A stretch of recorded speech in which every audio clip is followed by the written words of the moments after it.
On Netflix, I watched the recently re-added to instant streaming Into the Wild, starring Emile Hirsch, based on a true story of an idiot, written and directed by Sean Penn. This film's from 2007. You got this guy, recent college grad. He learns to not trust the system. This is like in the late 80s, I believe it is, when this goes down. And he decides to run away. Gives away his life savings. It's 20 grand at the moment instead of going into, I think it was Harvard post-grad education. He's in contact loosely with his sister, played by Jena Malone. And he's just deciding to be a drifter.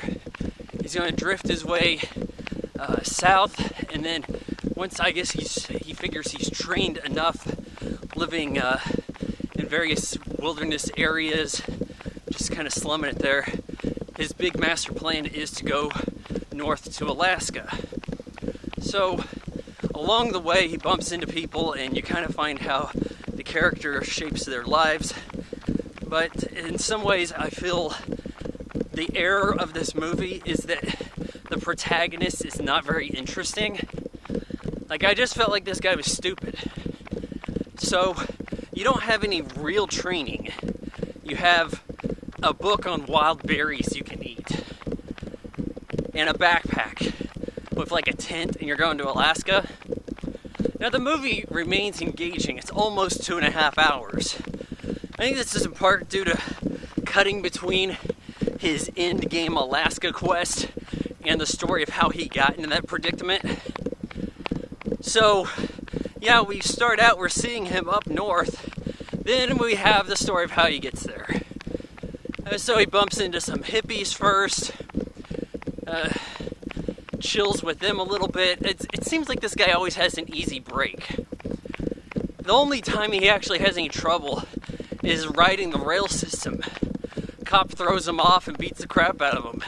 Says not to do that again. He's like, okay, you got it.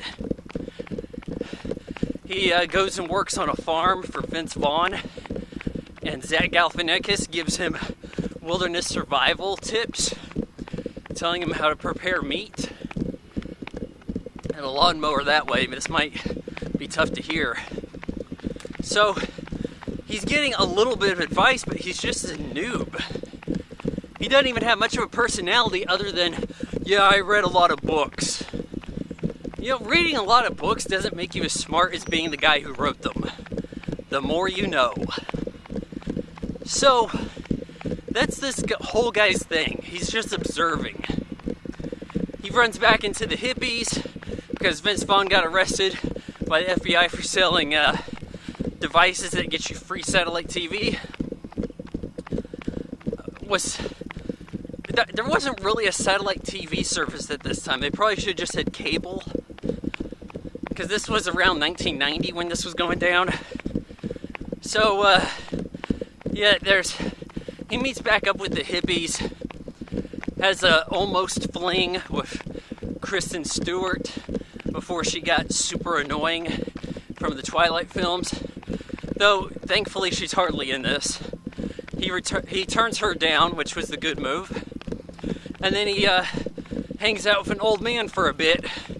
Old guy whose family was killed in an accident a long time ago. He's like, so I don't have a son.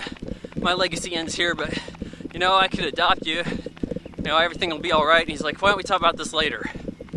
After I get back from Alaska. Well, he doesn't return. He goes up into Alaska, and there's a magic bus. There's a bus there, and it's out there for no reason. Like, who got this bus up on this hill? It's a good thing he found this, or he would have froze his first night. So he seems to live out the winter. Like, he went to Alaska in the winter like an idiot. And eventually the hunting gets good. But he has some bad berries, and he dies. It's like, what the hell?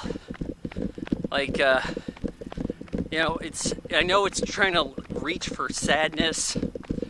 It's well photographed. It looks pretty. It looks good in that regard. It is mostly a good movie. It's just the protagonist being a douche makes it rough. I think I remember this wanting to be PG-13. It's ultimately rated R. And I was thinking, man, there's a lot of nudity in this.